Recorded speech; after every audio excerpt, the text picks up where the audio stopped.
Alrighty, good afternoon. You join me on the lakeshore of Bassenthwaite again. We're out targeting hopefully some nice decent perch.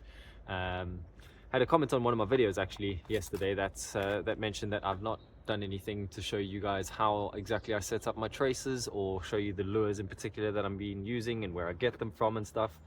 So the lures that I've had most of my success on are these here, which is just a small sort of grub. I got these from John Norris and Penrith, if memory serves correctly, but it's not the only lure that's been working. I've also had success on them. Small little paddle tail fluke that I actually found in a tree the one day, so I can't tell you where you can get those, but similar things, anything like this is another one that I've had success on just last year. Really decent perch off of them as well. So I think it's got more to do with the size of the lure. The color, I vary them depending on the water quality. So one of my videos that I shot just last Sunday, where I caught the nice perch off of the paddleboard, that was actually off of this sort of really brightly colored yellow lure. And the reason I decided to use that is because the water was really colored. There was a lot of sediment. We'd had a lot of rain, which I don't know if you can see, but the water is quite high up now. There's usually quite a lot more of a sort of bank that I can walk up, but we have had a lot more rain, and despite that, it's quite clear, which is kind of particular to Bassenthwaite, I find, because it's a very shallow lake. So you get a lot of water moving through really quickly, so it does silt up really fast, but then it does also clear up really fast. In terms of the hook, I've got like a very specific hook that I'm using, and I've only just started using them this year, and it's actually a Temu purchase. If you can see there, it's a swivel with a drop shot hook attached to it. Definitely not something that you absolutely have to use. It's just something that I've purchased a few things on Temu, a couple of saltwater lures and that, and I just included that in my bundle. What I'll do is I will take a video at home on how to set up a hook normally without the swivel on there, just where there's a lot less wind and probably less wind noise, and it's just easier to shoot that video. So I'll show you how to set that up. If you don't want to go out and purchase these, you definitely don't have to. So what I do is I always make sure that the line coming from my rod, so my main line, the hook is always facing upwards from there. So you don't want to be rigging it the other way around with the hook down like that. You want your main line coming straight down onto your swivel or onto your hook, and I'll show you again how I set that up with just a hook.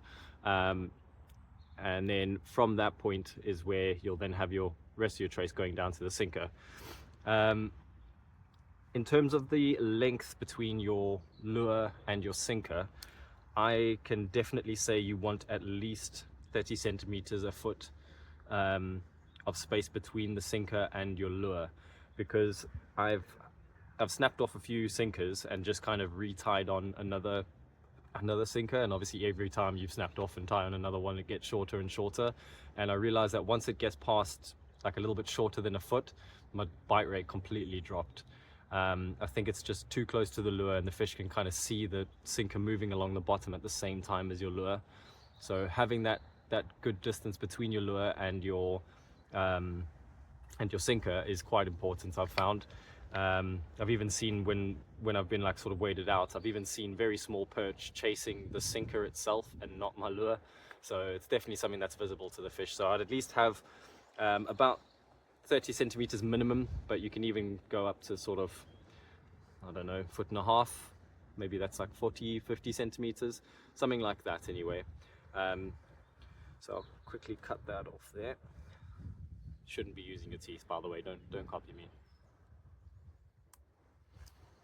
So I cut that off, and then like I say, I've got my main line coming down to my swivel. I'll show you how I rig up the actual bait itself in a second, but I'm just going to tie on my my sinker trace here. Because I've really running out of sinkers, I've had to dive into my carp fishing box and grab a couple more. And the last couple of the sinkers that I own currently, I have ordered a few more drop shot specific sinkers on Amazon, and they should be arriving hopefully today, but they've not arrived just yet, and I really wanted to get a nice session in before I have to go home and start dinner and things like that.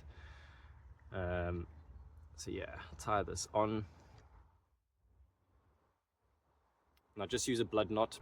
Sorry, there's lots of different knots that you can use to tie on your traces. Just have a look online. I'm not gonna go through each and every single knot unless that's something you want to see. So if you want to see a video on how I tie my knots, then let me know and I will make a video like that. So there we go. Got my lure over there.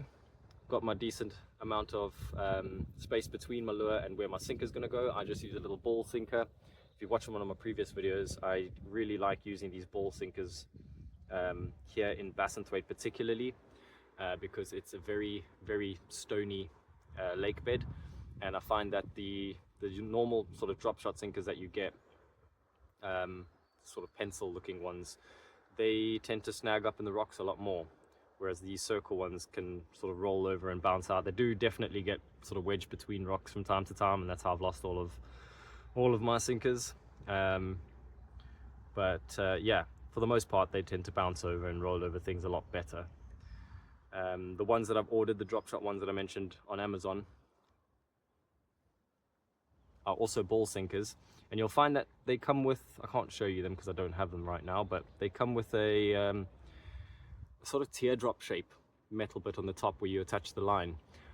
When I get those sinkers in, I'll probably include that in the next video on how exactly to rig those up, because it's a little bit different. But I just do the same again, blood knot through the little hole inside there, pull that nice and tight, make sure you lubricate it. So there we go, pull that nice and tight, trim off the excess. Again, you shouldn't be using your teeth, but I don't have my fly jacket with me, so I don't have my nail clippers. And then what I do is I just go through a tiny bit of the head of the grub, and then I push that all the way up to the swivel, or the other eye of the hook if you're not using the swivel ones. Once it's all the way through, I turn that back up, and then what I do is I line it up with the hook there, you see. So I line it up, see exactly where on the lure I need to go through, kind of mark it there with my thumb, and then I just see if I can get that in the camera. I just bend that back, push the hook through on an angle that it needs to go through, straighten it out, and there we are. So the hook is kind of sitting a little bit hidden, but as soon as any pressure is applied there, you see the hook point comes out nicely. And I've not had any issues at all with fish taking the bait and not managing to find the hook. So yeah, that's how I rig up my my setup. That's the whole thing there. Got your little grub with a paddle tail, or that's a curly tail, but paddle tails also really work. I think it's just the movement that's the most enticing thing. And then my little ball sinker. So there we are, that's the full rig. I've got my drag a little bit lighter this time. Learned my lesson from the other day when I had the big fish on, and it ended up snapping me off. I don't think it was a pike. I did see a flash of color, and it was sort of like a more broad fish. It wasn't like a long streamlined fish, so I think I definitely lost a very good perch. But yeah, we'll see how we get on today anyway. So next time you see my face, I'll be on with a fish hopefully. Alrighty, so I know I said that the next time you see my face, it'll hopefully be with a fish, but unfortunately it was a blank session for me. First cast actually with that setup, once I'd showed you on the camera, I got snagged in a rock. So even the circle ones do sometimes get snagged up. But on the plus side, I've got home now and the sinkers that I've ordered have arrived. So this is that kind of teardrop shape thing that I was telling you about. Move out the way there. So any sort of drop shot sinkers have got that sort of thing on the top of it. And the nice thing about that is I've just got a random little piece of line. If you just do a straight granny knot or overhand knot, just your general sort of once over knot, pull that tight, makes a little kink in the line. You can actually just push that through the little teardrop shape. So I've gone through there, then you pull it up into that. Try and move out the way.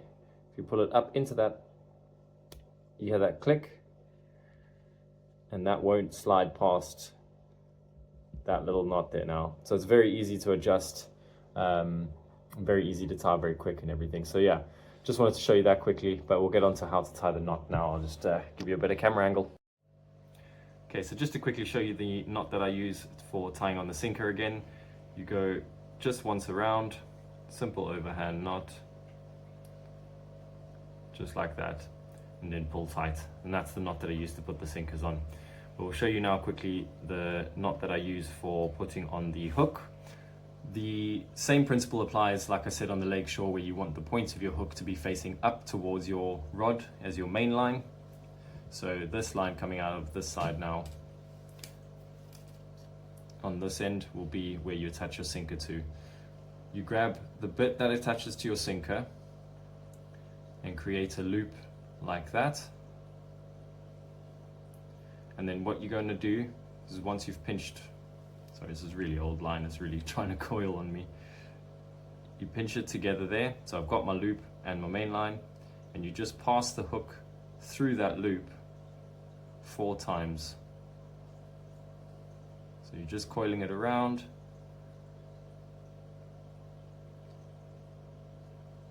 Once you've done that, obviously you'll apply a bit of lubrication,